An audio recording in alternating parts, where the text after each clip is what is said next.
Okay, hey everyone. This is Abhishek Gupta, DSC lead, GDSC lead of Durga Siddharth Vishwavidyalaya. I'm audible. Can anybody confirm in the chat box?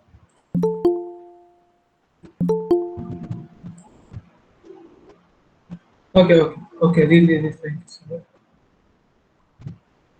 Okay, so before we start this session, I request please mute yourself, okay, and turn off your camera, if you open it, okay.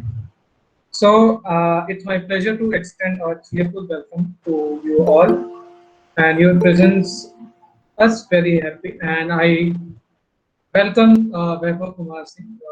He's from IIT Guwahati, and he's a very charming person, and he will be delivering his thought regarding CP soon. Okay, thank you so much, Vaibhav, for joining this session.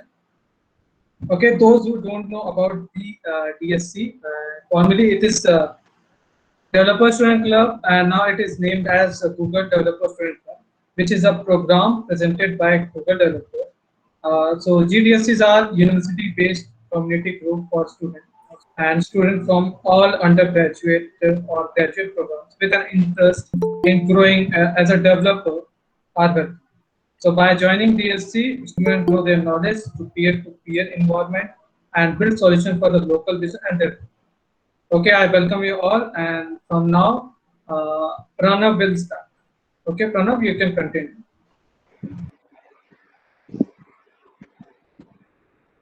Yeah, thank you, Abhishek, sir. Uh, I welcome you all. Myself, Pranav Rajveer, a member of CP Club, DSC GGB. So here you can see on your screen that we have a 3-day awesome event for you guys. The first event we are having with you guys is today, which is Grokking CP with Vaibhav Kumar Singh. The second event that we have is Getting Handy with Coding Platforms, which is tomorrow.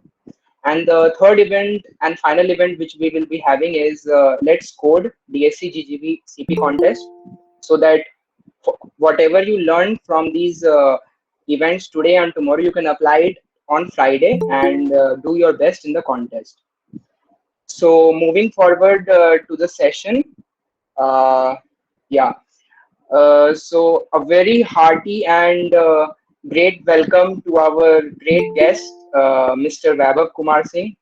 Vaibhav, can you open your mic and your webcam? Sure, Pranav. Yeah. So, guys, let me tell you one thing that Vaibhav is a undergrad at IIT Guwahati in computer science department, and he is in third year. He was a great ranker as well in JEE Advanced 2018 with a staggering rank of 538. And also, he's currently a master at Code Forces and upcoming intern at a great startup called Nutanix.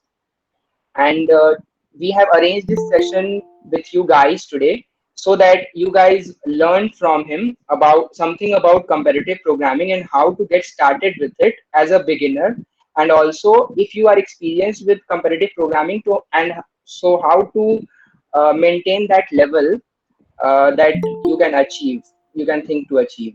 So Vaibhav, I'd like to hand over the session to you. uh, Okay. yeah. Sure, Pranav. So, first of all, welcome everybody. I'm so glad to see so many people here. No, I hope everybody is doing well in these tough times of Corona. So, today's session will be basically to motivate you guys towards doing competitive programming. So, let's make this an interactive session because there are so many people, so it will be really difficult, for you guys to speak. But there are so many people of Developer Student Club GGV, so they'll help me out here, and you can post your questions in the chat box and they'll take up the questions. One thing's for sure, I'll not leave unless each of you is satisfied ki yes, like your question was heard and probably you got the answer, so no worries about that. So I guess before like starting with anything, let's I just want to tell you guys why we like kind of motivate you people towards CP, like what's the purpose. So one thing about competitive programming is like, does anybody of you have idea what competitive programming is? I mean, except for Pranav, that I know. Like everybody in the audience, like what do you guys know about competitive programming? Like what is it? And so that I can give you some insights regarding it. Can somebody write it in the chat box?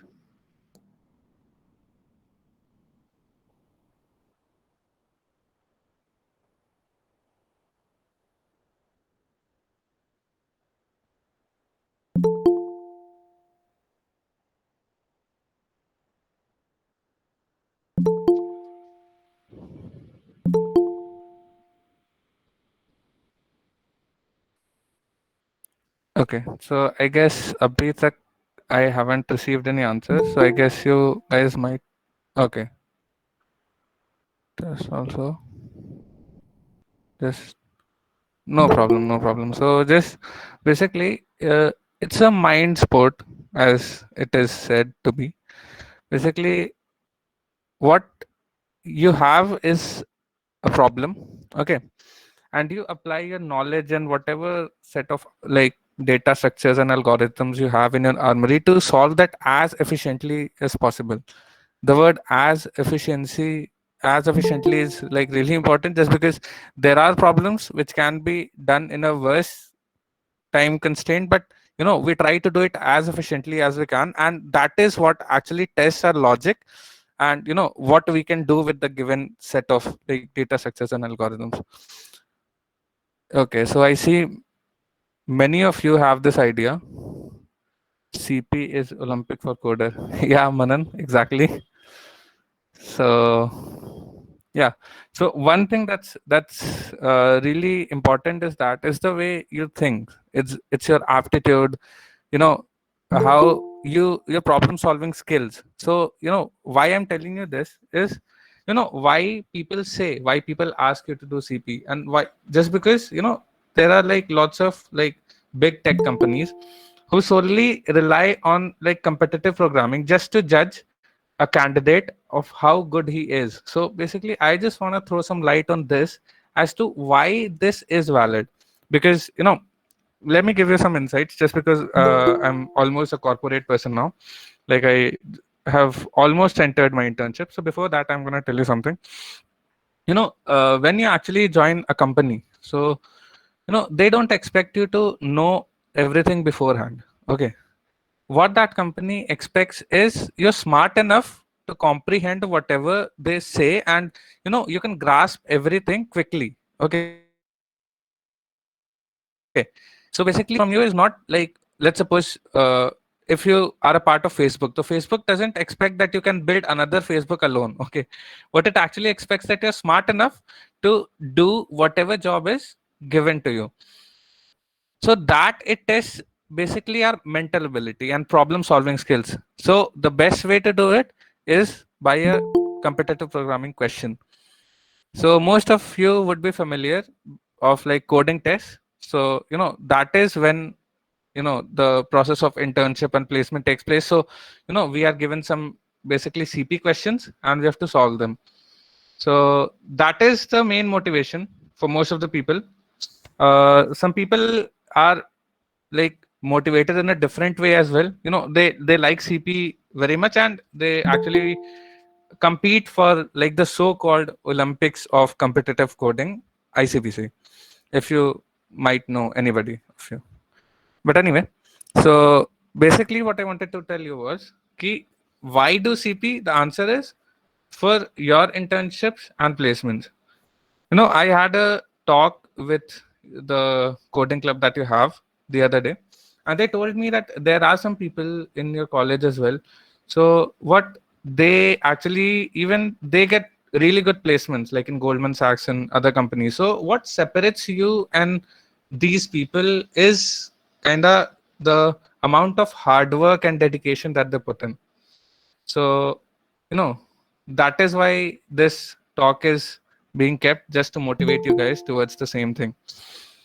So, before everything, let me tell you my CP journey. So, I guess before college, I knew nothing about CP. I was just like you guys, just knowing one thing, IIT JEE, that is. Like most of the people in 11, 12, they hardly know like CP, except for some people in Delhi. I guess Delhi has a culture of CP as well. But from the place where I come from, I didn't have any such culture. So I had my first encounter with CP in my first semester. And just because this IIT JEE, this preparation, what it does is like एक problem solving करने की आदत सी हो जाती है. It becomes a habit, and you start like, if it maths, मतलब like everybody has a favorite subjects, like physics. It could be physics, it could be chemistry, it could be maths. So most of us during our preparation have only like done problem solving. So CP, I guess, was something similar to that as well. So at first, just because it's very familiar to what I was like experiencing beforehand, so that familiarity actually made me interested towards CP. And basically, I just can't tell how my first year like actually passed, but I did nothing but CP. Just because I even I remember it was, I guess, some Diwali celebration was occurring, and are like not exactly on Diwali, but we have it 2 to 3 days after Diwali in our college. And I remember even that day too, I was like coding. I took holidays as like coding from like early morning till late evening, and like I actually went to enjoy with my friends in the night. So I was so excited about this thing that, basically my first year, if you sum it up, basically it will just be CP. So that's how it is. Anyway, just because I've been through everything, so I kind of help you. I want to help you guys to start your career in CP. So here I am. So over to Pranav. Let's suppose. Yeah. Uh, very nice journey of yours, Vaibhav. Really inspired by it. In the chat section, if anyone has doubts regarding comparative programming and they want to ask anything, be free to ask anything. And if you want a very specific question to Vaibhav, then you can ask one-to-one as well. But questions should be very specific. So in the chat, you can ask any number of questions. Um, yeah. Okay, so somebody asked when to kickstart CP. As early as possible. Seriously, there's no right time to do anything basically, and CP, I guess it's as early as possible. So like even in the first semester, like I've seen like many of the guys, like they started CP. So yeah, sir. One of my personal questions that I had, and also I received from some of my juniors, was that, sir, some people join CP and then they get demotivated by it. I mean to say that they solve some problems, and then after a certain level, they cannot achieve what they want to achieve. And suppose 6 months to 1 year, they do CP, and then after 1 year, they expect too much. So I just wanted to ask you that which are the main topics that we can cover in CP so that we could get maximum result, because we are human beings, and if we put in efforts in something, so we also want quick results. But I know CP is not like that. But still, I wanted you to ask that which are the topics that you recommend the most to beginners to start with. Okay, sure. Like first of all, let me answer your question about like demotivation after a certain amount of time. Most of the people, after starting, at one point of time they actually hit a wall. It's the way they handle it actually defines like who they are. So it's nothing new. Everybody faces this kind of situation, and the best thing that you can do is like just do not give up. It's really easy. It's really easy to give up at these times when you actually see no hope, like no growth or anything. But like CP is not a sprint. First of all, CP it's a marathon. You just have to keep running. The results will not be shown overnight. Okay, it's not like you coded like from like basically like I guess late at night. You coded the whole day. Basically, it doesn't mean the next day if you have a contest, so you're gonna excel in that. There's no correlation. The thing is, CP, it's basically mental training. So you won't actually get the results as soon as possible, but over time you will observe growth. So first of all, one thing that I wanna say is enjoy the process and just don't get disheartened by like just a slight, like let's suppose if your rating decreases, there's you shouldn't be demotivated by it. Take it as a positive thing first of all, just because let me tell you my story as well.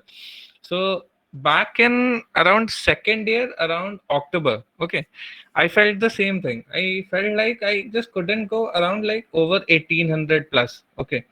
So 1800 kind of felt like a barrier. So I went to a senior of mine who is like really talented, and plus he has been doing CP from a long time. So one thing that he said was like, don't actually associate yourself with your rating. Trust me, like, because if let's suppose you'll get a high rating, let's suppose high rating increase one day, so the next time you'll automatically, like, let's suppose what's your current level, you'll actually fall off to that. So one thing that he's advised me, that give your best, and like don't even think about what's your rating. Like nobody even cares. Okay, if it helps, make a handle that nobody knows. Okay, just because for some reason, I guess the most of the thing is like just because we see others are growing, but for some reason we aren't growing. Okay, so that is what actually bothers us. So he said, if you really want that nobody should see you, so like basically you should make some alternate account that nobody knows, if that's your issue, and practice in that. Just as long as you have this fear of like rating drop, you'll never like enjoy the process. And once you start enjoying the process, now then you'll see exponential growth, because trust me, like I've seen people who are like really good at CP, like top 10 in India basically. And they actually, the way they do CP is they even enjoy the process, that they are not even like getting a solution, they like just keep doing it. So basically, you know they one thing is like persistence. So first of all, just don't leave it at this point of time. I know things are hard, but trust me, every hard work pays off. So over time you will see that your rating has risen, because obviously rating is not an exact depiction of like your skills, but it's an approximate. So if your skills are really increasing, then rating will definitely follow. Okay. And as for the beginners one, okay, so I'll tell the beginners one after some time. Let me answer two questions by Prabhat and Vedant. How CP helps in development? To be honest, it doesn't. Like most of, let's suppose if you're working for a company as well. So even if you're the like really good in CP, and let's suppose I don't know if you guys are familiar with you know time complexities and all, but uh, let's suppose what you're doing can be done in linear time, that is O of n. But like a simpler approach would be to apply O of n square. Okay, let's suppose. But in the company, they would rather go for the O n square approach rather than for the ON approach, except for the HFTs. Okay, they are something different, because for them every millisecond matters. Apart from that, every like Google and Facebook, so there you don't apply CP. But CP is really good to in brush up your problem solving skills, and perform really good in the interviews, that is. So basically, you do CP, that helps you to excel in the interviews, that helps you to get in the company. But once you get in the company, CP kind of goes out of the picture, because you don't apply the concepts that you learn in CP. Because trust me, let's suppose what I'm saying is, if a problem can be done in a naive way in n cube, okay, if that has to be reduced to linear time, okay, so that code is actually like that complexity increases the complexity of that code. So the companies, they want code readability, just because suppose today you're doing that job, so let's suppose some other guy comes and he has to do your job. So what he has to do is to first understand your code, and then make some changes if there are like if the company wants some changes to be made. So basically, in development, we usually go for the simpler approach, just because code readability matters the most there, because obviously you have to maintain it. So development, there's no direct correlation. Do language, okay, there are so many questions, so I guess I'll just speed up. Do language matter in competitive programming? To be honest, no. But the choice of language does matter when you are actually doing competitive. Most of you, I don't know if you guys know or not, but C++, Java, and Python, these are three like most taken up languages. But 90% of the coders take C++. That's not because C++ has something better to offer than Python. Python, the codes are so small and so precise, and Python offers like it's so user friendly, the code. But what C++ offers is it's much faster than Java and Python. So when you actually code the advanced topics, let's suppose you're coding a really tough problem, so there might be that even if you code it in Java, it will never pass the time limits, because Java and Python are comparatively really slow. C++ on the other hand is like a full-fledged complete language, because it has all the support in its standard template library, as well as it offers speed. Obviously C is faster than C++, but people prefer C++ because C++ offers the facility of standard template library, due to which most of the common data structures and functions are already implemented in that, so you don't need to implement it explicitly. So that is what C++ offers. Obviously there is a little drop in speed, but overall it's worth the bargain. So therefore people, 90% of the competitive programmers go for CP. Even, I don't know if you guys know, but William Lin, there was this person who actually became a grandmaster using Java, but actually used C++ thereafter. So there is one more person who coded in Java but recently left it.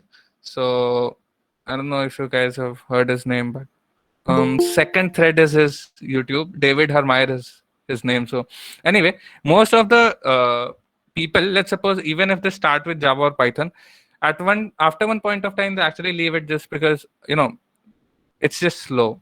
So it actually hinders in solving the tough questions. Okay, so this was my answer to Vedant.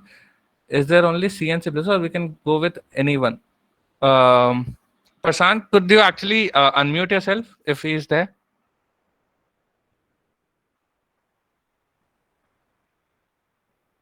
So that's Param.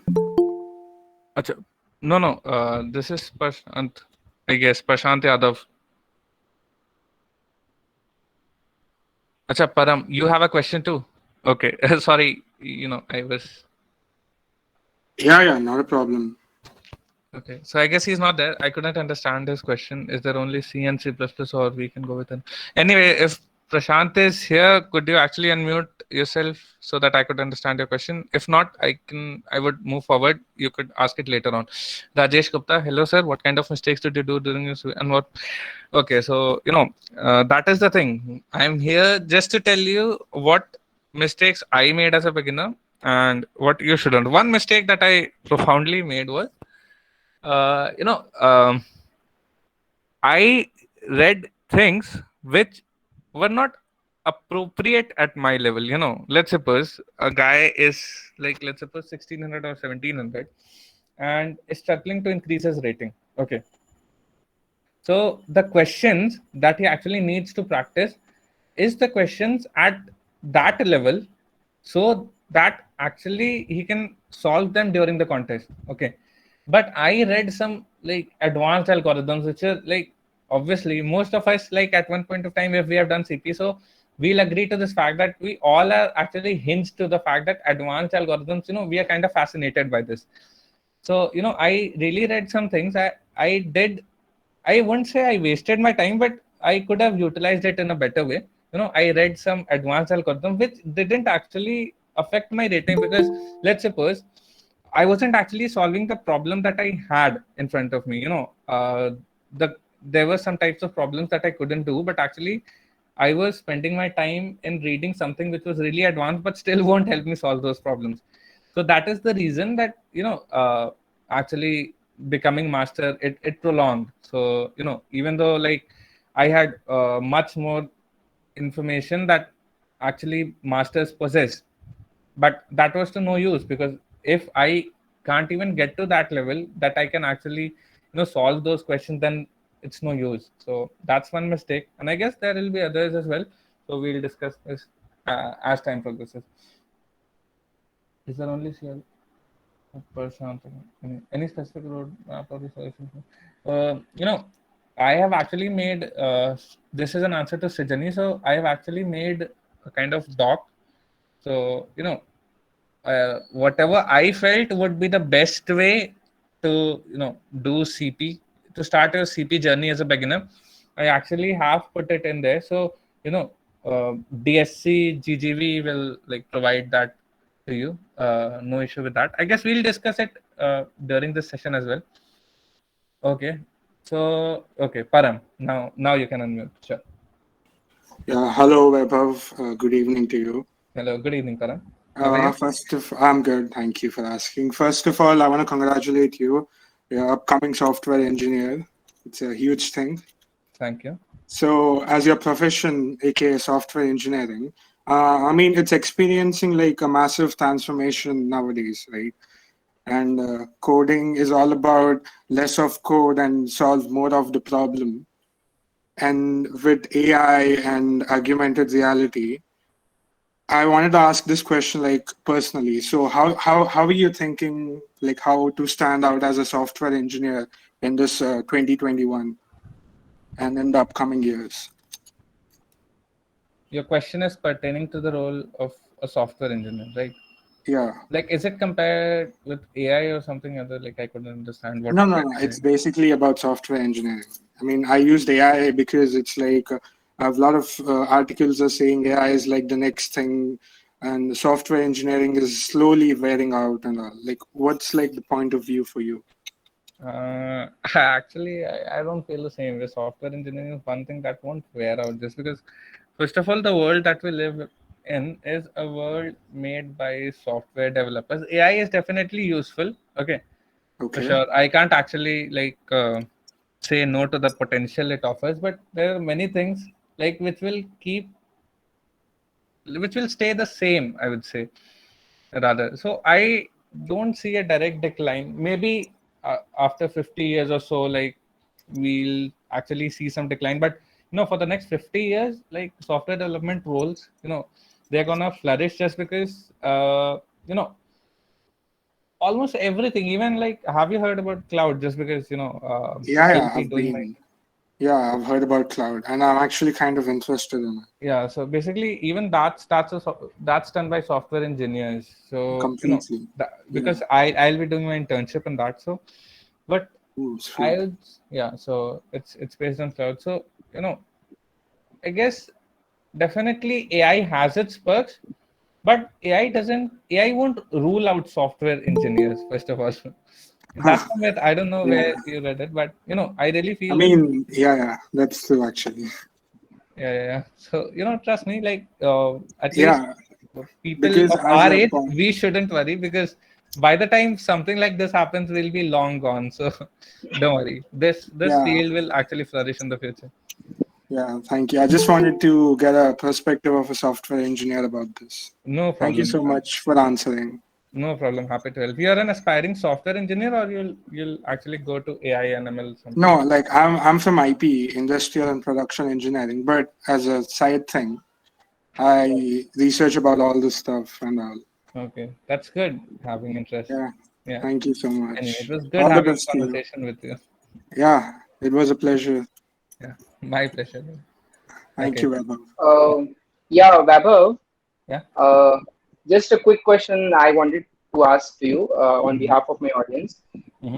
That we freshers, Mm-hmm. uh, should we just focus on data structures and algorithms, or should we also go towards system design for our first initial SD roles in a product-based company?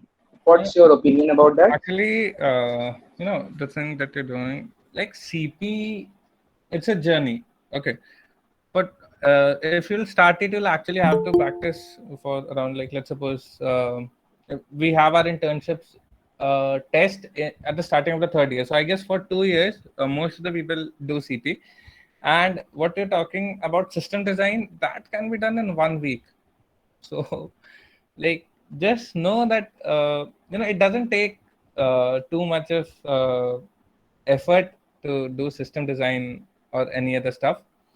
So basically, CP is what I'd go with, because there are many things, like, let's suppose OOPS, DBMS. So let's suppose even if you give one week, no, like just before your interviews, 1 week, that is even sufficient. There is enough material available on the internet, and system design, it's exhaustive. Like, let's suppose most of the, like, what it will never ask question something out of the box thing.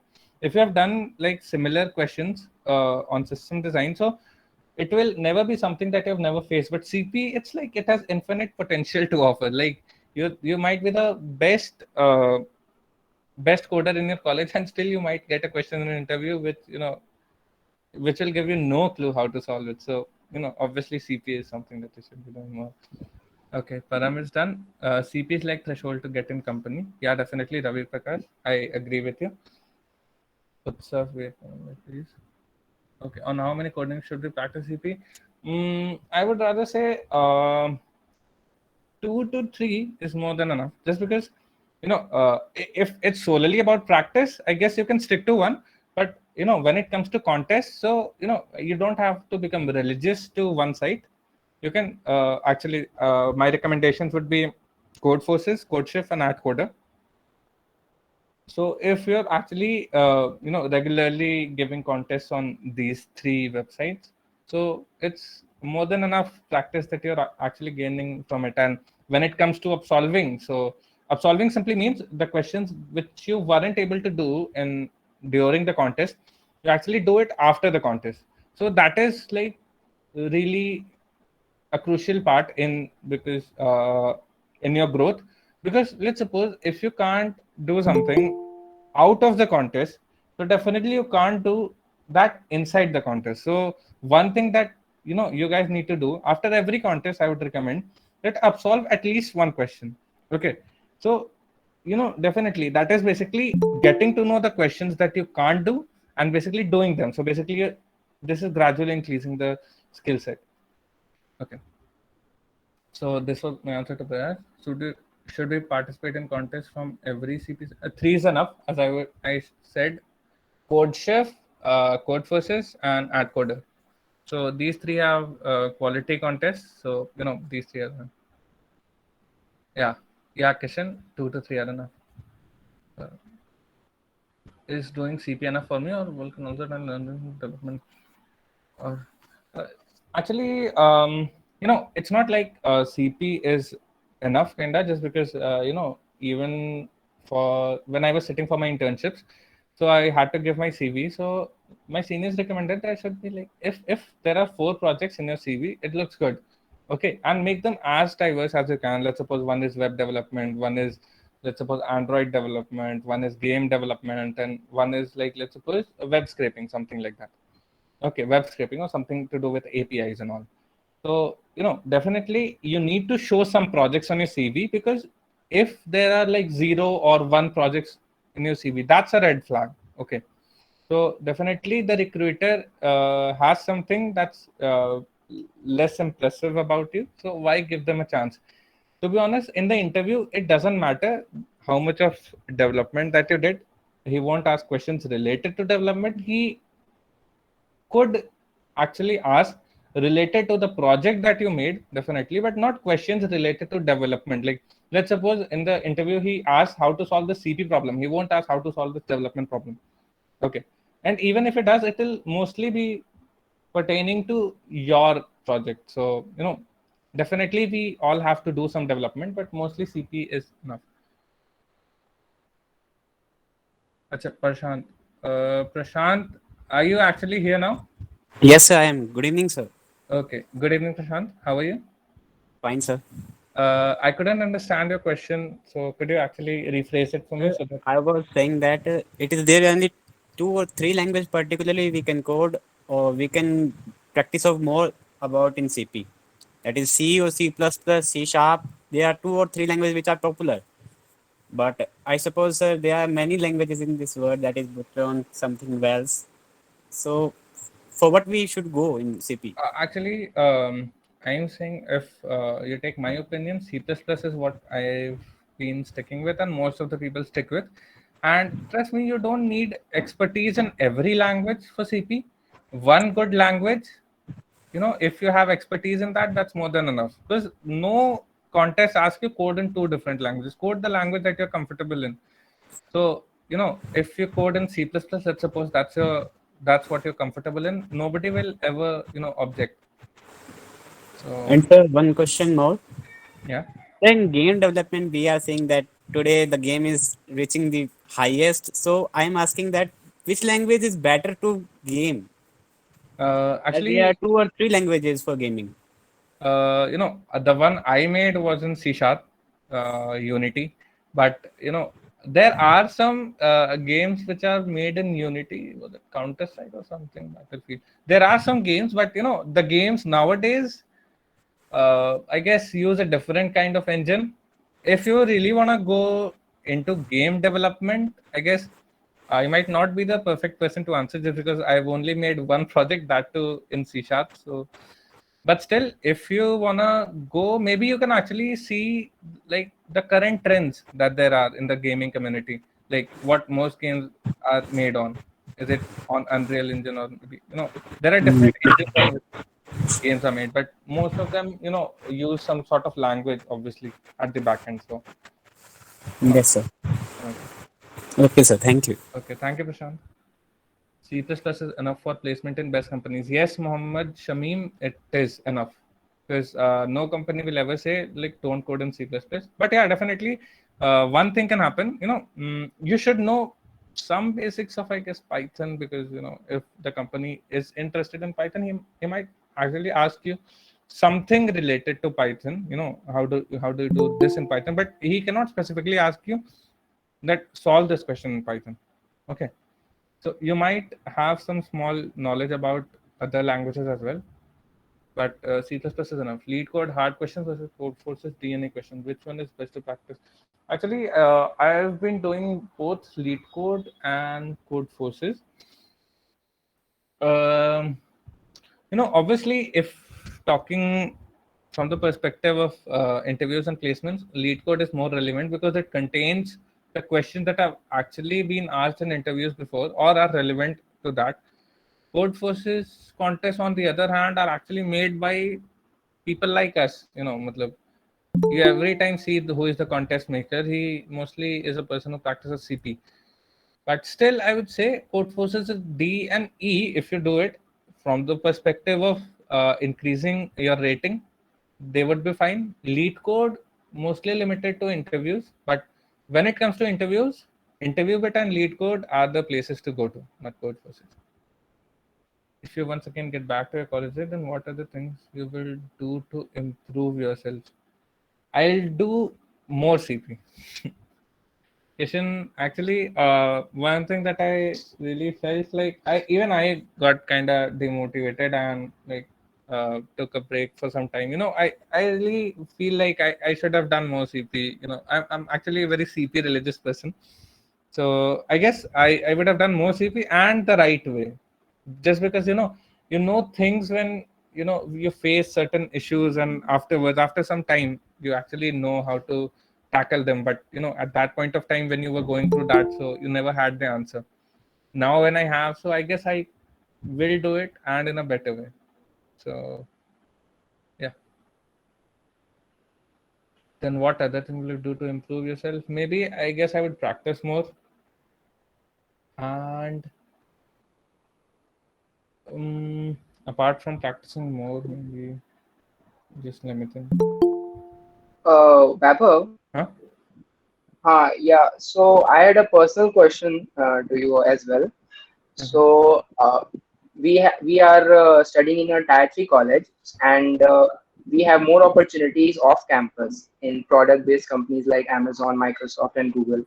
So, according to you, how do you give advice to us? Means at which level should we do at till which level should we do CP and continue it, and also how should we tackle the opportunities that come our way for off-campus placements? Can you elaborate a little bit on that?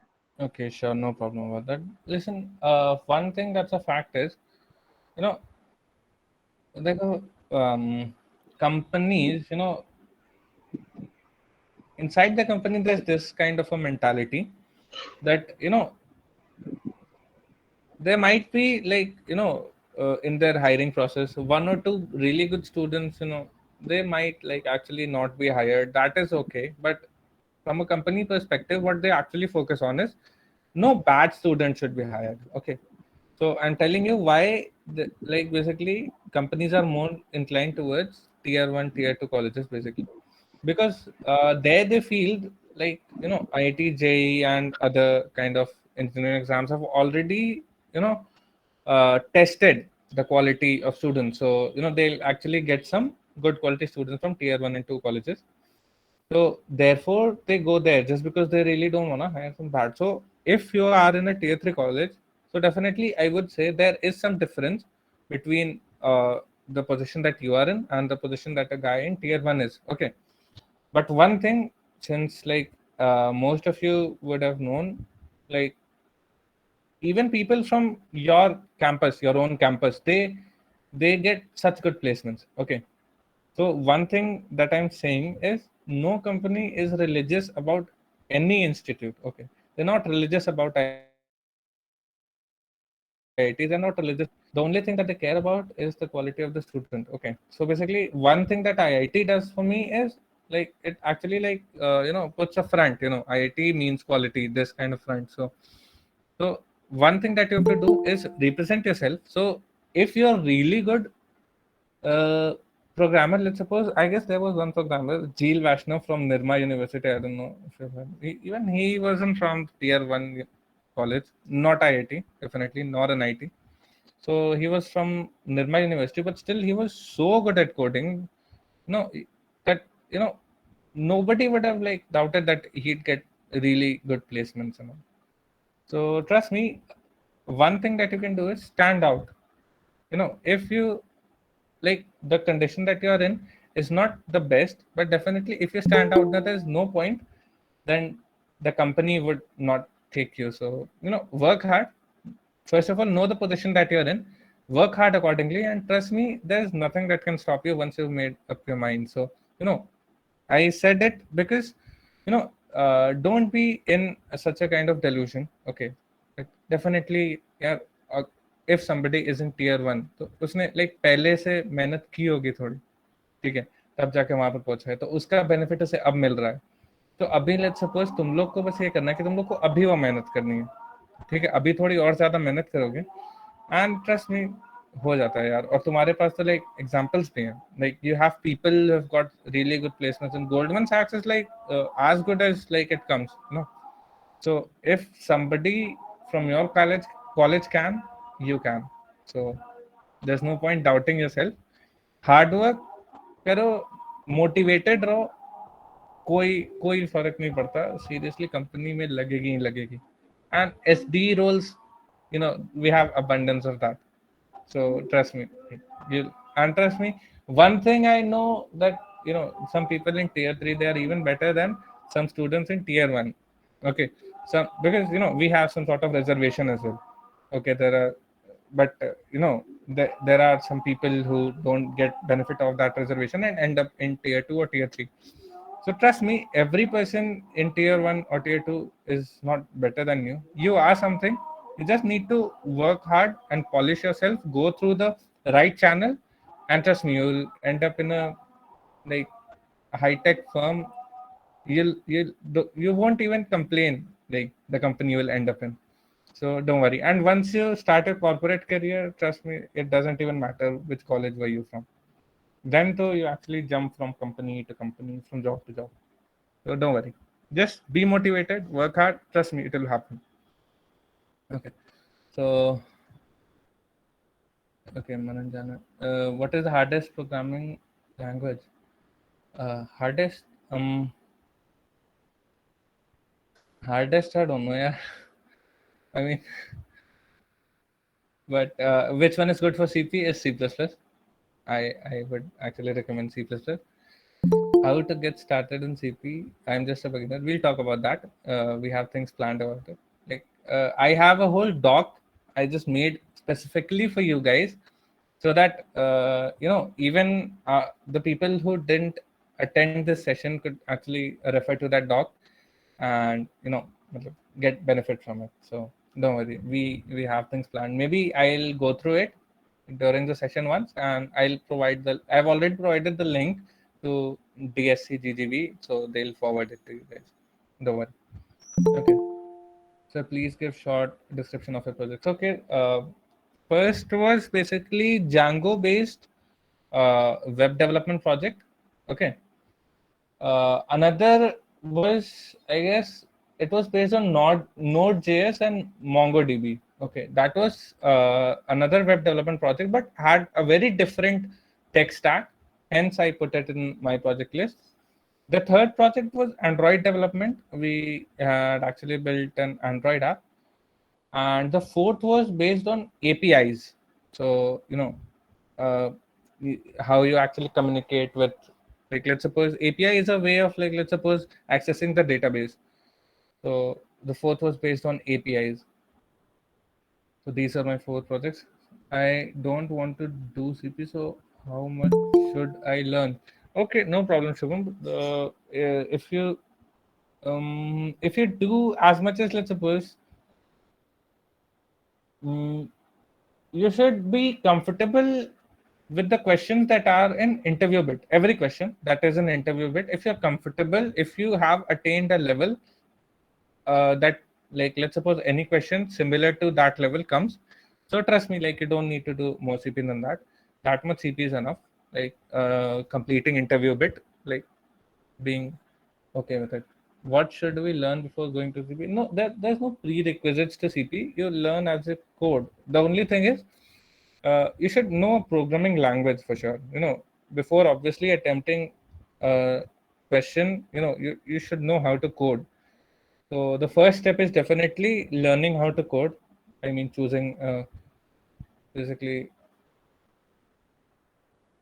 a programming language. Problems of DP and graph bother sometimes how to master the topic.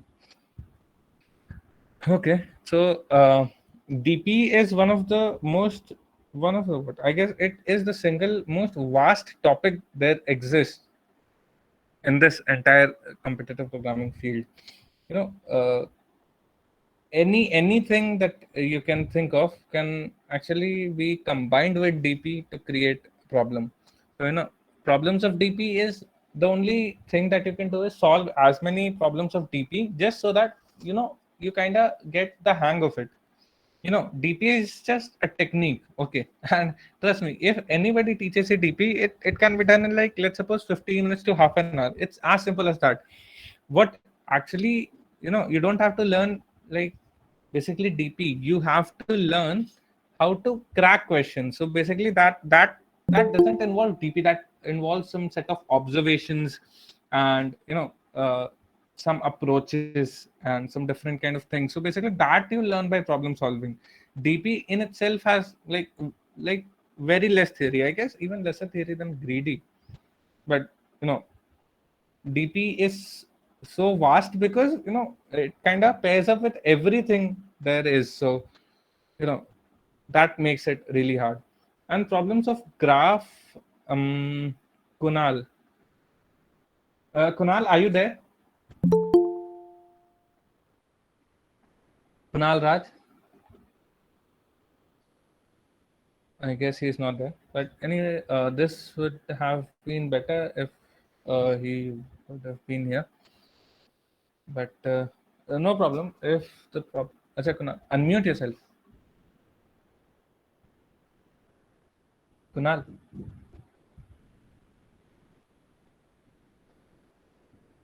Oh, mic problem. Okay, what kind of problems in graph bothers you? Like, what, like that? I wanted to know. Is it and because you can't visualize graphs as such, or like, are you okay with the basic like BFS, DFS, Dijkstra, and all?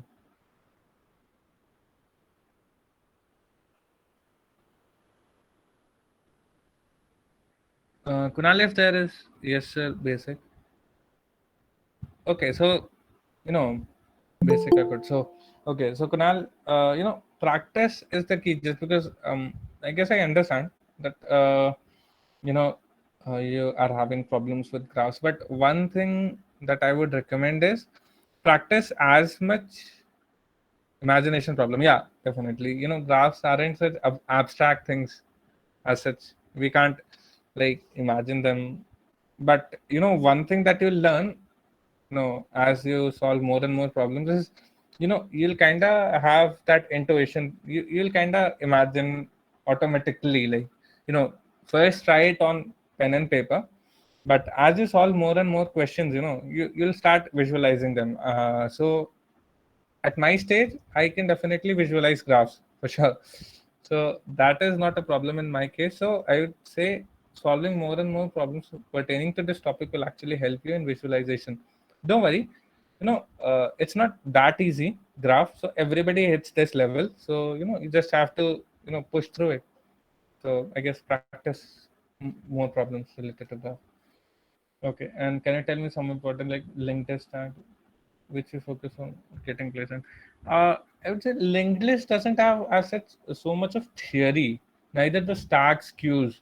Don't these kind of have exhaustive set of like questions, and solving interview bit is more than enough. As for DP, I guess this is a really vast topic, but the ones in lead code and interview bit are more relevant towards placement.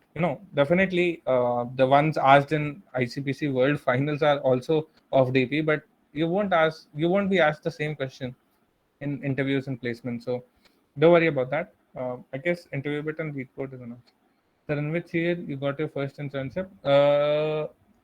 At the beginning of my third year, basically I had my intern season in which I secured this internship at Nutanix. So it's almost a year now, at least 10 months, if not a year. But now I'll do my internship. Yeah, Vaibhav, Yeah.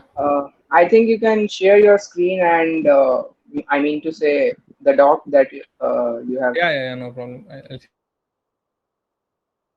that. Yeah, something, and we'll share the link with the audience as well for future reference.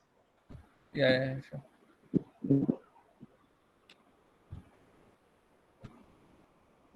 I hope the audience is enjoying the session with such a great celebrity in comparative programming.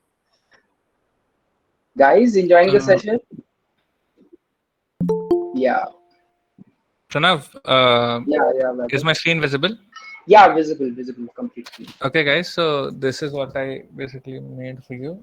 A link will be available to access this doc. So could I actually put that link that I gave you in the chat box, Pranav? Yeah, sure, I will put. Okay. So let's go over the steps. So the first step, as I said minutes ago, is choosing programming language. Okay.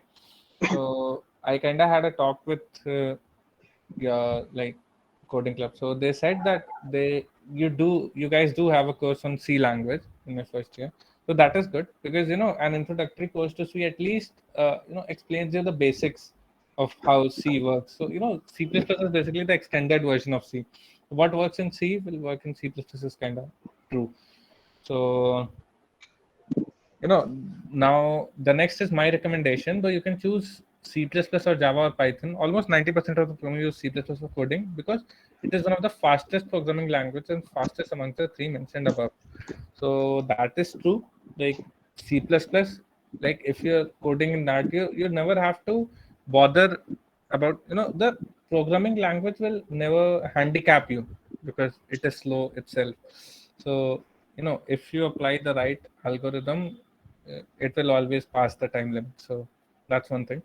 And why C++ and not C, even though C is faster? Because of this, just one thing, standard template library. So it involves I don't know if you guys know that much, but I guess I've already provided a link to Competitive Programmers Handbook. This you see right here. So it's a link. If you click here, you will get a link. So this is a small handbook related to CP. So in this, the things that are provided by the STL are detailed, so you guys can know why I'm saying STL is really powerful. Like let's suppose you might have I don't know if you've coded in C much, but you have to include so many header files. The standard template library makes it all possible with just one header file, bit/std_c++. Oblique, it was bits oblique std_c++.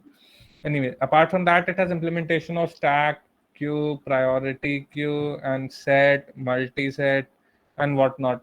I mean, map, unordered map, multi-map. So basically, everything, the basic data structures and the basic functions are already implemented here. So that reduces your job drastically, just because and plus they have really efficient implementations as well. So you can work with that. So that is one of the things that C++ really offers to competitive programmers. Hence, I would recommend C++ as such. In case a person doesn't know C++, I guess I provided a link to Bucky's C++ programming tutorials. So watching till video 42 is more than enough. I guess after that, some classes and all begins, which isn't required on a competitive programmer stage. Because it will be required, but a later point of stage. It's not like you'll need that to begin your competitive programming journey.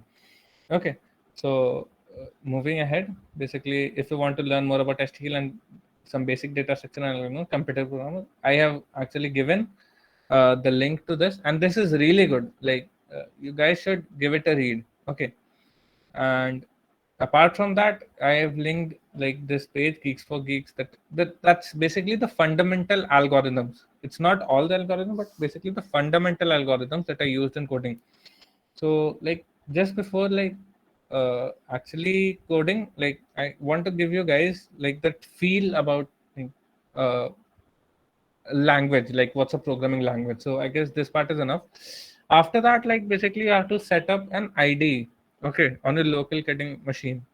Many of my seniors and many of the people that I know haven't set up an ID on the local machine, and they all they usually, some of the people, they code on CodeChef, and none of the ones I know code on ID1. But even this is good, but it's really better if you guys set up an ID on your own local machine. That will help you.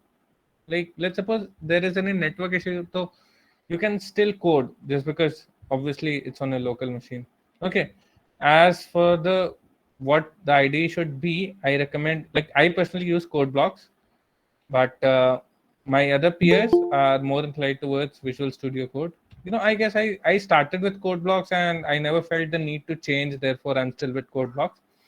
So I guess it's just okay if you choose either of them. Okay, there are others as well, like Sea Lion offered by JetBrains, but I guess that's just your choice. So basically, and one thing, how to set up these IDs, that can, these kind of tutorials, you just Google stuff and you find it on YouTube. So setting up is not an issue. Okay. Step 3 would be to familiarize yourself with an online judge. Okay. So this is where I started my competitive coding journey, HackerRank. At that point of time, I didn't know CodeChef, I didn't know Codeforces. One thing that I knew was HackerRank. I guess somebody told me that, or maybe I don't know. I just stumbled across it, and so far, like I felt that the user interface and also the solutions, the editorials, basically, like they are the best in this as compared to every other online judge I've seen, basically. And the questions there are, even like the level of questions is also good, even for a beginner, even for, like, let's suppose a person who has done CP like a decent amount, and even for the advanced people, there are good questions available on HackerRank. So everybody can enjoy it. But what makes me recommend HackerRank to you is basically it's easy to use user interface, plus they're beginner friendly questions, and the best thing is this detailed tutorials. Let's suppose, like, one thing that I'm saying is never ever practice on any online judge which doesn't have solution. Okay, many of the people do Spodge as well, but the decline of Spodge was basically because there was no solution as such. But you know people still do Spodge just because the solutions, actually, if you Google it, so somebody has actually uploaded them to their GitHub. So that's one way of finding the solutions. So, but still, on HackerRank, they are available as it is. You just have to click on the editorial tab, and plus the community there is also good. So you won't have any problem accessing anything. So HackerRank is really good.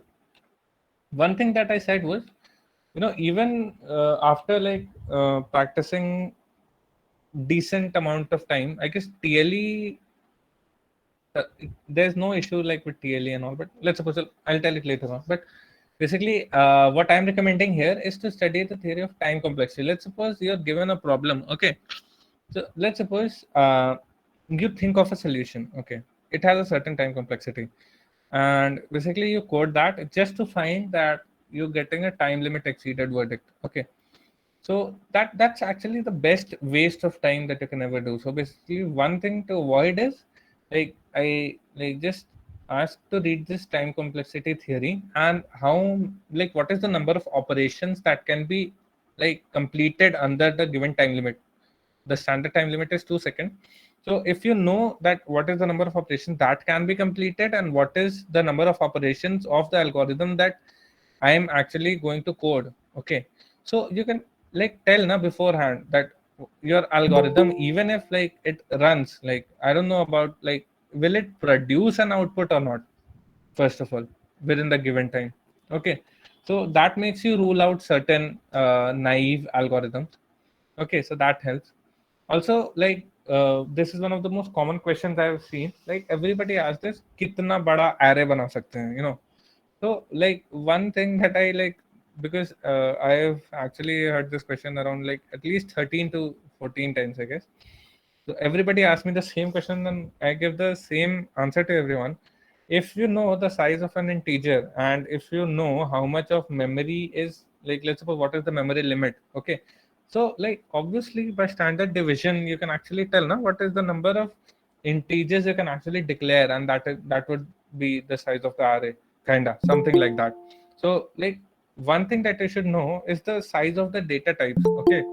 And let's suppose so you should obviously know that given the memory constraints, the space that your algorithm is taking, can it be as such that it if it exceeds, then there's no point in coding that algorithm. You have to somehow reduce the space usage, because even if it is the correct algorithm that produces the output within the given time limit, it will still fail because it consumes more memory than it is given. So it will give memory limit exceeded verdict. Okay. In case you get a wrong answer verdict, my advice is try to debug your code without like looking at the test case that it failed on. Many of the people directly look at the test case, but in the scenario of contest, let's suppose you're giving a live contest, so it only says wrong answer on, let's suppose, test 11. So you're not given test 11 was this, okay? So at that stage basically you will have to like uh, go through the whole code, and you have to rethink if there is some sort of like issue in the logic or as such. So like why not practice it even like offline, like not during the contest, is what I'm saying. Basically, if you get, even while practicing, if you get some sort of like a wrong answer verdict, so then maybe you can like try your best to debug your code without looking at the test case. That will help improve your debugging skills, and that's really required, because there is a very less probability of you writing the perfect code uh, you know at the first instant. You guys will write some wrong code, you will have to debug it, and then you submit it to get AC. So the whole process, the most crucial part is not writing code. Like writing code is the fast part, coming up with the logic is the slow part, as well as debugging is the slow part. So try to improve as much as you can on this. Okay, so apart from HackerRank, I gave some other online judges as well, as Code Forces, CodeChef, AdCoder, and Podge. So the Code Forces, CodeChef, AdCoder, they conduct regular contests as well, but there is a really good collection of problems on Podge. The only thing is you won't get any, not well, no editorials, no access to others people's uh, codes. The only thing you can do is probably search the question on Google, and if you get, let's suppose, a solution on GitHub posted somewhere, so then you have something. But Spot doesn't provide anything from their own side. Anyway, basically, one thing, like just because we're talking about practice here, okay, familiarizing yourself with the online judge. So what I would rather suggest that how to pick up problems. So basically, Codeforces, like it provides the option to like sort the problems by difficulty. Okay, and apart from that, you can do the same as well as like apply some tags. Let's suppose you have to practice some questions. Let's suppose there was a person who was weak in graphs. Okay, you could actually apply some tree and graph tags, and sort the problems by some difficulty. And you can actually, it also has a difficulty range. Let's suppose you type in 1500 to 1700.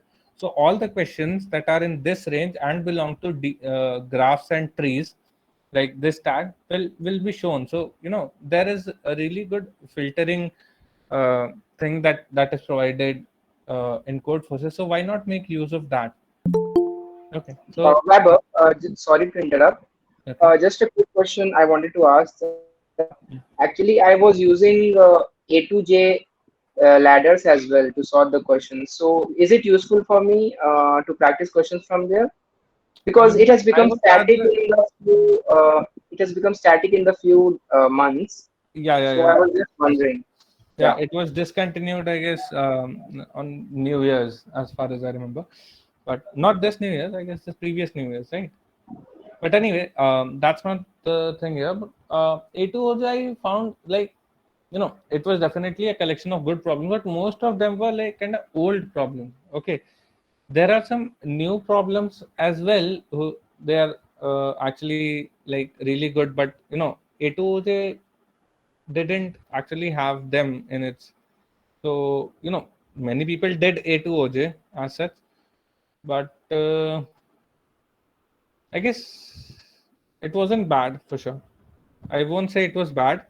The thing is, the only I guess cons it had was just because it contained the old problems, so the new problems weren't, in the database. So that is one thing that you have to do yourself.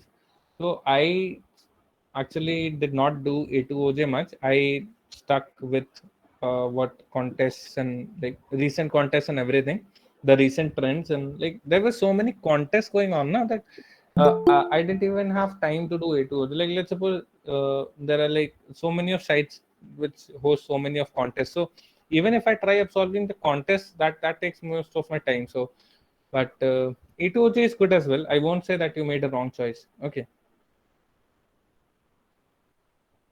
Yeah. Sure. Okay. And Codeforces. If you prefer Spoj, so there was an answer by Anudeep Nekanti. So he's a genius programmer, I guess, currently in Google. I'm not sure. At one point of time, he was in Google. So he said that if you want to like basically start from the start, so basically what he did was solve the 100 most solved problems on Spoj. Okay, so what that did was that one thing that it will do is, first of all, it will familiarize you with the basic data structures and like the all algorithms, and it will improve, it will brush up your problem solving skills as well as your coding skills. If you're coding 100 problems, so that actually requires some skill. So that actually brushes up your skill. So if you want, you can start this way as well. The only issue with Spoj is, as I've said earlier, it doesn't provide tutorials. So you'll have to do the searching on your own. As I said in the next point, you don't need to go and learn anything like out of order. Most of the data structures and algorithms, the basic ones as well as some good ones, some basically they will come to you like as you like solve the problems. Like, and that is the best way.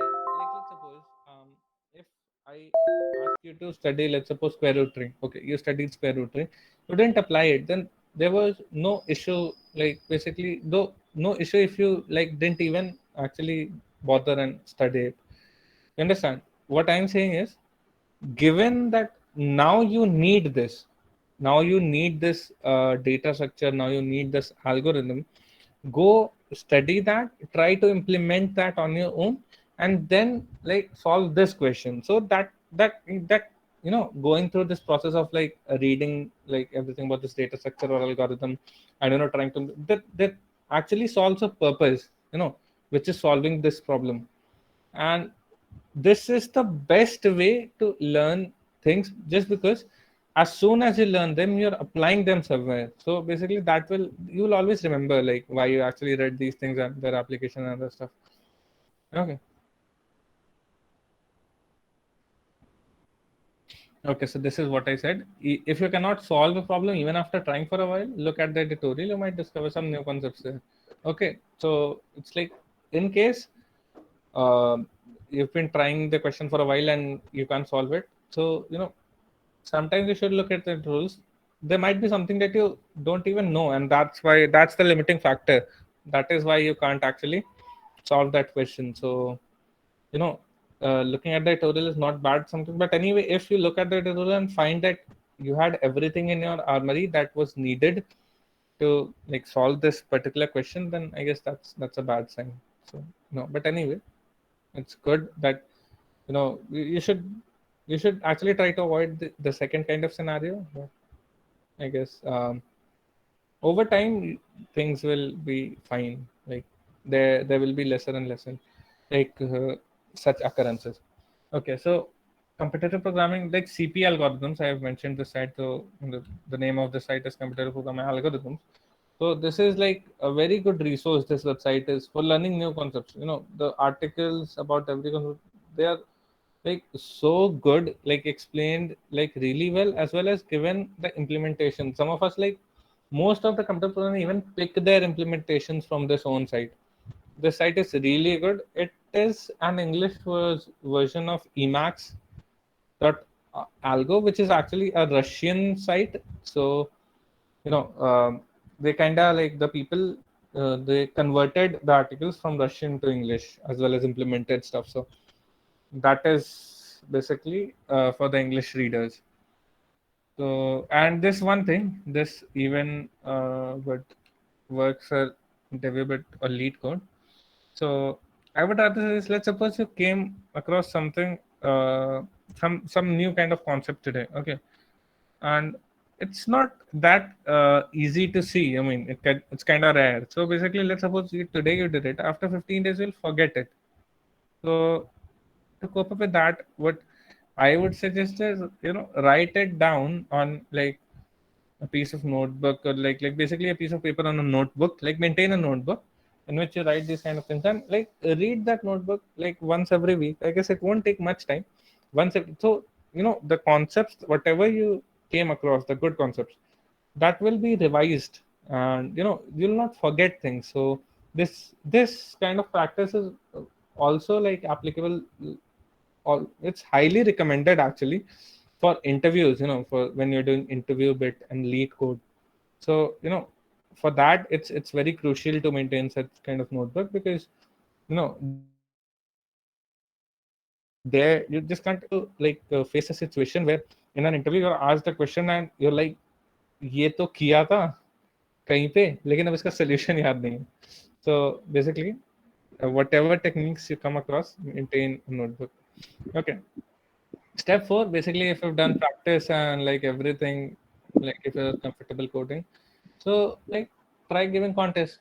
So contest, what that does is basically you can't first of all look at the editorial, because it's not available during the contest.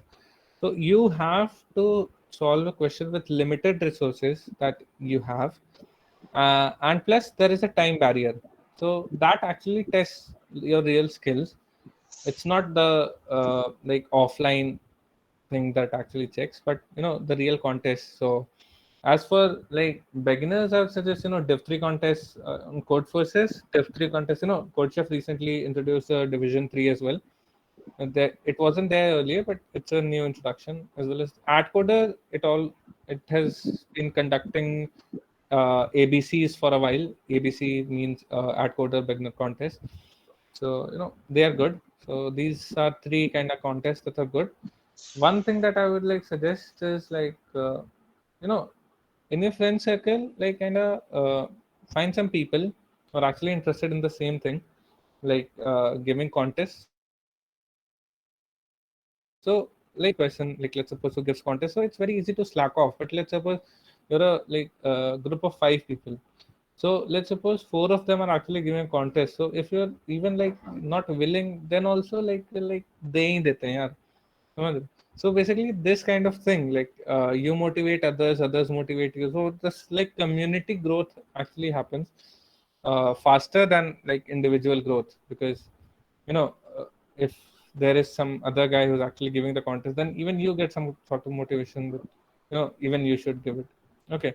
And it's always like better, this peer-to-peer learning. There's a concept peer-to-peer learning. Basically, if some sort of if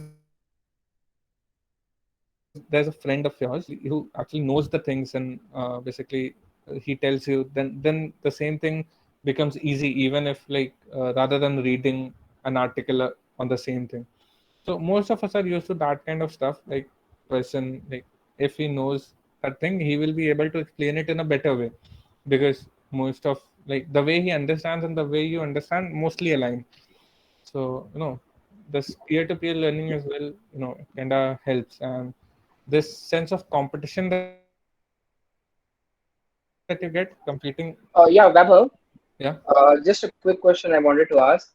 Yeah. That suppose I have solved a question related to competitive programming, Okay. and after few months, suppose I don't remember, I see that question only, but the words are changed, but I don't remember the exact approach of that problem which I solved 3 months ago, and it reappeared after 3 months. So should I maintain a notebook or something online, something that whatever question I solved today, I maintain something related to that, suppose a minor solution or something that can remind me later that oh, I solved this question before, so I should get it right another time.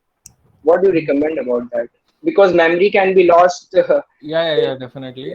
You can do it, but there's this fact as well, to be honest, that if you've done like 3 months of CP, and let's suppose you did that question every 3 months, so you are now at a better stage to do that question yourself. So there's a kind of trade-off as well. The kind of time that you go on searching for that question, you if you try to attempt it, you might do it as well. So it's not like 100% like go and find that question. If you even try, you might have a chance of solving that. But obviously, why not have a second choice, that a backup plan? If suppose you tried solving it but you couldn't, so taking hints from the previous one, you can obviously. So there are when I used to do CP, there were so many of extensions available for code forces. It's like the developer people on code forces that like they keep making extensions for code forces, which are really helpful. So one of them was like maintaining a favorite list. Okay. So you can actually like use that. You will get a personalized page of your own where the questions that you've like star marked, or even code forces actually make starred. So you actually see the starred problems. But there are extensions as well who actually make uh, tasks like this easier. So you know Yeah, you don't have to worry about it, is what I'm saying. yeah. If you want, you can do it for sure. Okay. Yeah, I guess our audience has enjoyed the session very much, and I will request Vaibhav to conclude our representation with some important tips that he wants to share in his conclusion. So, Vaibhav, Okay, sure. yeah, I guess one thing that I wanted to say is yeah, kind of backlash that could happen is, like, let's suppose you're like actually competing with friends is good, but let's suppose nobody likes being like the like least, the last of them actually. Okay, so let's suppose you compete with your friends, but every time, like basically they are actually doing good, but you aren't. So that is actually a sort of demotivation which would not have been there if you would have been doing this individually. So one thing that I would say, if there's like this kind of community thing, it's harming you, then don't do it. The only thing is, in the end, you're competing against the previous you. Okay, so you only have to like look at your growth. Trust me, like it's just human nature. Like we see others growth and we feel bad. Like just because why not? Let's suppose in case not growing at that pace, so it definitely feels bad. Why not me is what we think. So it kind of has a negative impact. So what I would say is don't compare like others. Don't compare yourself with others just to end up like feeling bad about yourself that you're good for nothing and whatever. Like so you know trust me, everybody grows. The thing is, like, people grow at a different pace. Everybody has its own pace. And the thing is, you can't force things. One thing's for sure. Let's suppose to एक चीज अगर like तेरा अगर like let's suppose एक stage है like जितनी मेहनत के बाद अगर suppose you like let's suppose currently you're here and you have to reach here. Okay, so अगर suppose तो जिस speed से चल रहा है उससे अगर चलता रहे you'll definitely reach here. Okay, but the thing is like all of us have kind of different potentials and different grasping power and different things. So one thing is like we grow differently. So just accept this fact that if somebody is actually like growing at a different pace, just I would say just let him grow at a different pace. Just look at yours. Don't worry, everybody, and like trust me, all of us know that Google wasn't the first search engine, right? You guys might know this. Google wasn't the first search engine that was made, but nowadays it's only Google. Like it's the most used search engine. Okay, so it isn't about who gets there first. If you get there as well, where he is, it doesn't matter he got there 2 months or 3 months ahead. You're both of the same level, and the company will see you both equally. So don't worry. The company are like the people around you. Okay, lastly some important tips. So one thing is like if you actually like many of us, obviously it's just very easy to give up. It just takes nothing, giving up, like done. So I like persistence actually takes some amount of hard work, say some motivation, but giving up doesn't. So but one thing is it's very, I guess, um it would actually appear like that it's the best to give up, no, because that is the easiest thing to do, but in the end it would actually harm you. So I would suggest that do not give up, keep failing, even if like uh trying like means failing for now, because trust me, like let's suppose your uh current level is this. Okay, one thing that I know for sure is you can't possibly go down and down and down just because your current level is, it will obviously bounce back. Okay, so don't worry about that. Even if like let's suppose your rating is like on the gradual decrease, definitely it might be 3 4 5 contests as well, like in which your rating didn't, but trust me, the sixth contest it goes bang. So trust me, there's a like exponential increase just because if you actually are at the stage, your rating will be a depiction of that, so it won't go like very down. So don't worry. uh, Failures are challenging. Everybody deals with it in their own way. The person who is a grandmaster now doesn't mean he was never a pupil once. So this is what separates the winners from the losers. A person, let's suppose both were a pupil once, but this person like, kept on trying and trying. He became a grandmaster. This just because he left, he'll be a pupil forever. Just know these things and try to stay positive, even if you're facing failures. These kind of things are like better in philosophy, but in the real world, it's kind of difficult. But you'll have to motivate yourself. So that's one thing that only you can do. Another thing that I said, debugging, it's an art. you know Writing code is not an art. No, but everybody can write the code. Writing the correct code is actually an art, but it is an art which is less mastered.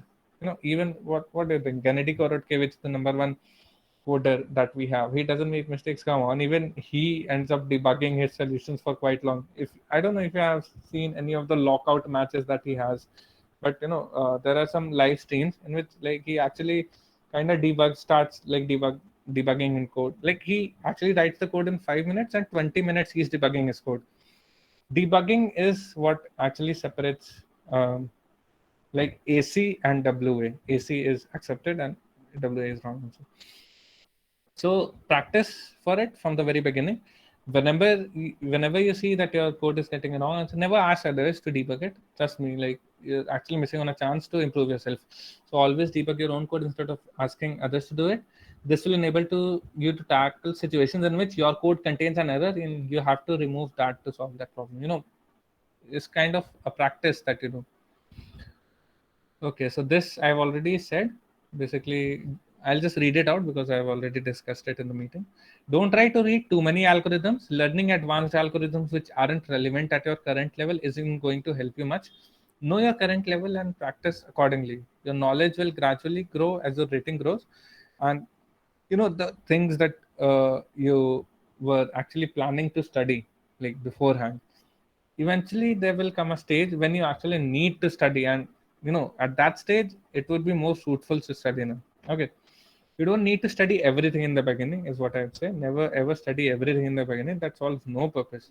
Okay, if you can't solve most problems that require easier techniques, then don't bother learning the harder techniques. Trust me, because you'll never even get to the question that involve the harder question. You'll still be struggling with the problems that can be done using the easier techniques. So there's no point like learning the harder ones because you won't ever get to use it. Okay, so CP won't give you overnight rewards, but will help you a lot in the long run in placements and in coding interviews and a lot of other coding competitions like Google Code Jam and all, Kickstarter, like everything. But you know, basically, this I guess this point I actually had mentioned as well. It CP it's a marathon. It's not a sprint. So one day if you do it, so doesn't mean like it won't be fruitful. The only thing that would be fruitful is that consistency. I don't know if you guys like CP is something like UPSC. You should do it daily. uh, Only then something like actually happens, something miraculous happens. Yeah, Okay. sorry to interrupt, Vaibhav. Huh? Just on a quick note, can we relate CP to JE preparations as 11th and 12th PCM candidates? Yeah, sure, no problem. Why not? Just because in the Yeah, end, like it's actually the thing is CP is a journey, and IIT JEE, there was one test when everything like actually mattered. But yeah, the preparation stage we can actually relate it that if you don't study like basically like every day kinda, you can't expect that you'll study one day before IIT JEE and top it. So however genius you may be, so no, that thing you can do. Okay, and this yeah, is my favorite graph, which I'm sharing it with you guys. So the learning curve of CP is something like this. Okay, so basically this is the biggest motivation that I had. Basically, you know, I'm just gonna explain it to you. So this is the starting stage. You don't know anything about CP. Okay, you learn things, you keep on learning things. Okay, and you obviously rise up to your potential. Okay, you're doing good, but then you suddenly start falling. Okay, this will be a bad time. I guess Pranav was asking the same thing. Okay, so this is when like you feel like what you did here was lesser than what you've done till here. Okay, basically, but still for some reason you're like rating like it decreasing. Even though you're trying harder and harder, the rating will still decrease. But like when I was in a similar scenario, I always looked at this graph and always like became hopeful that one day I'll actually hit this rock bottom and then I'll just go boom. So, never get demotivated and never ever leave CP if you're actually willing to do it. Never ever leave CP. Just, you can actually take this graph and always look at it. And let's suppose you're here. Let's suppose even if the next contest, basically, you fall. You're somewhere here. You know, you're actually getting closer and closer to the trough. But as you cross the trough, you something miraculous happens. So always remember this picture. When you feel low, fall doesn't necessarily mean failure. It's a part of progress. Many of you will follow a similar learning curve for CP. So just know that you all will always bounce back, even if you're falling. Just don't stop trying. Okay. Yeah. Best of luck, everybody. Vaibhav, Hey, can I speak? just yeah, sure, why not? Okay. Uh, yeah, Vaibhav, just on a quick note, I also wanted to ask you that few people, I mean, including me as well, sometimes we reach a saturation level. So, should we continue doing CP after that saturation level? I mean to say that should we take a break of 5 to 10 days, I like to think clear? taking a break sometimes helps. It doesn't like actually, doing the same kind of, there's a kind of frustration that actually happens. Okay. Okay. So, taking a break will definitely help you sometime. But, if you are like in desperate need of a break, do take it. But don't like, if you do not need a break, just don't take it. It's not that Yeah, yeah. important. The thing is, trust me, eventually people get there. Eventually people get at the good stage. The thing is, who actually lasts to see that day? So you will eventually get there. Do you actually last till that day? Yeah, obviously. Are there some kind of question? Uh, yeah, I think so. Okay. Yes, sir. Yes. Why are there so many yes, sir? I think they are I asked enjoying the something like session. my That's screen was why visible. Okay. they're enjoying the session. My secondary just got completed. When I started CP, just a month later, I think before I practice one, I can at least. Able to compete in ICPC is not an issue, Baba. You just register. Okay. Nobody can stop you from like participating in ICPC. The thing is, if you're really serious about it, then trust me, there have been give a competition. Okay, you would have been in a better place if you would have started it beforehand. But why not try? You can. I mean, the best thing that will happen is, I guess, like if if you let's suppose don't do any CP now, let's suppose, and then give ICPC, you'll actually beat, like, let's suppose, what difference will it create is what I'm saying. Let's suppose currently you're at this level. Okay, for some days, let's suppose you do CP, you're at this level. So this much difference, that these kind of like all the candidates fall within this range, you'll actually beat them with your hard work. So don't ever consider that hard work doesn't count. It definitely counts. So never ever, if there's any chance of you doing any hard work, just do it, because that's one thing that never actually leaves your side. So, for sure. And best of luck, Pranendu. Like, tell me how it goes. So, Yeah, Vaibhav, one more thought just I generated after seeing this question. That I just wanted to ask that do the ICPC regionals rank matter in the placement scenarios off no. campus, sort I of? mean, if you have something really good to show them, Okay. basically, then definitely, if you're like Asia West continent, if you're like ranked 10, let's suppose, that's a really, really, a good rank to show on your CV. But I don't think the regionals matter that much, because the thing is, the concept, the it's not like a direct merit. It's not the candidates aren't selected on direct merit. One team from the whole college goes to this. So the people who are even there at the regionals, they might be the best coders of their college, but they might be worse than, like, let's suppose 300 teams that actually didn't get selected anyway. But if there's something like, if you actually have gone till Asia West, then definitely. Yeah, sure. That's anyway. If there's anything, since we have a lesser number of people, so if there's anything anyone wants to ask me personally, for sure you can unmute yourself and ask me. I'll be more than happy to help. Yeah, before rounding off the session, if anyone has anything to ask to Vaibhav, it's a great opportunity for you guys because he is a great personality in, in Also, front of there's one us. thing that I would like to say. It's not the last time that to ask any questions from me. I guess I'm on LinkedIn, Yeah, same name. yeah, So find me there. yeah. I guess just send me a We request. will we will share your Ask LinkedIn me a ID question. here in Meet. Yeah, okay. So Yeah. basically, if you wanna get to me, like, I guess even after the session, you can. I mean, I'll be more than happy to respond. The one thing that you guys need to like know is, I'll be starting my internship on 31st. So after that, I might be a little less available, but please don't mind that. If I see your message, I'll definitely respond. Acha, Pranendra had all this. Okay, sure, Pranendra. So one thing is like I actually like accept everybody's invitations.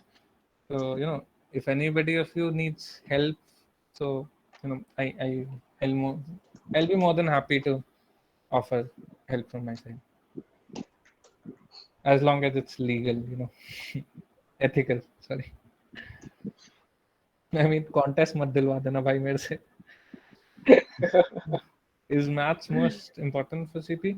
I mean, mathematical aptitude is required because I mean, in the end, their CP and mathematics are closely related. But I guess uh, you don't need any of the advanced mathematics. It's more like combinatorics and other stuffs, which would have been already completed by 12th grade. So don't worry, you don't need anything in detail. Vaibhav, Yeah. I also wanted you to share little in brief about being ethical while solving a question, means being honest. Like we are people who are very, we don't have patience. So we tend to look at editorials very fast without thinking also. We just think for 10-15 minutes and just we jump to editorials. So Yeah, just like to listen, audience, here's the thing yeah, basically. Let's suppose you're in an interview room. Okay, Pranav. yeah. I am the interviewer. He is the interviewee. Okay. So he, like, I am asking some set of questions and he responds with the best of the knowledge that he has. So basically, I really don't care like that whatever he did out of this room. Okay, let's suppose he practiced day and night and like let's suppose he has worked really hard, but on this very day when it actually mattered, you know, he just failed to perform. Similar to ITJ, yeah.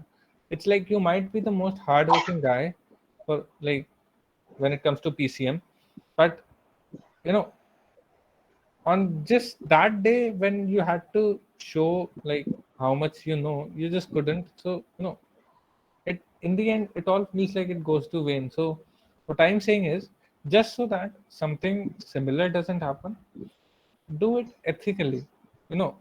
There is a like, अगर ठीक से ना खाओ तो यार body को खाना भी नहीं लगता यार. तुम लोग Yeah. क्वेश्चन भी कैसे ले सकते हैं? और Uh, लाइक किसी का ना कोई पर्सनल गेन भी नहीं हो रहा है. मतलब किसको चीट कर रहे हो? खुद ही का कर रहे हो. अगर लाइक तुझे एग्जैक्टली ये किसी को फर्क नहीं पड़ता तुझे उस क्वेश्चन का आंसर आता है कि नहीं. बस ये फर्क पड़ता है तुझे पता. Like basically the way you solve it, the only thing it does to you is like you know मतलब देखो एक नई तरीका लाइक एक एक अलग ही तूने फाइट मारा. एक नई थिंकिंग की कोई अप्रोच तूने सोची.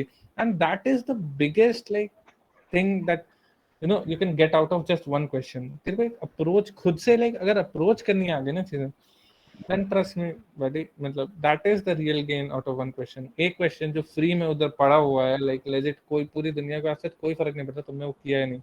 ठीक है, ट्रस्ट मी, अगर उसने एक्सेप्टेड वर्डिक्ट दिखा दिया लेट्स सपोज किसी भी ऑनलाइन जज पे, नोबडी विल लाइक से hello hello any like, trust me, like वैसे जय जयकारा नहीं हो जाता. तो जस्ट एथिकल वे में करोगे तो तुम्हारी जो एक्चुअल में ग्रोथ होगी. और अगर सपोज करना है, अगर सपोज ऐसे ही करना है तो ट्रस्ट मी कर लो. इन दी एंड बस पता चल जाएगा कि हाँ जब नहीं सही से किया. और इन दी एंड यकीन मानो तुम दुनिया के सबसे मेहनती लोग भी होंगे, बट अगर रिजल्ट्स नहीं प्रोवाइड करोगे तो तुम्हारे खुद के मॉम डैड भी बोलेंगे यार कि क्या ही करते थे. समझ रहे हो? तो इन दी एंड रिजल्ट्स मैटर करते हैं, तो थोड़ा एथिकली करना. अगर किसी ने कुछ पूछा है when in the learning time after how much topic covering is it good to start with regular competing? Regular competing के लिए there's no as such thing. The one thing I would say, when you're comfortable with coding, okay, let's suppose you, before like regular competing, let's suppose you're going to compete in a code forces round. So before that, let's suppose you've never competed in a code forces round. So see the questions that come in those rounds. If you're possible to, if it's possible for you to do those questions, like not during the contest, obviously, you're saying you know that you can do those type of questions. So if you're comfortable with those questions, so there's definitely no stopping. So you can actually attempt the question. So one thing that you should be okay is like converting idea to code. Okay, idea to code conversion should happen like without any issues. And the second thing, I guess, is simply like the level of questions that asked. Matlab, obviously you're okay with them. You can solve it, because there's no point in just competing and just sitting for 2 hours idle and doing nothing. So that's it. If you're giving a contest, at least solve something. So Yeah, in the chat section, anyone else if having any doubt? Okay. just here all the time. He knew the code number, not forgotten.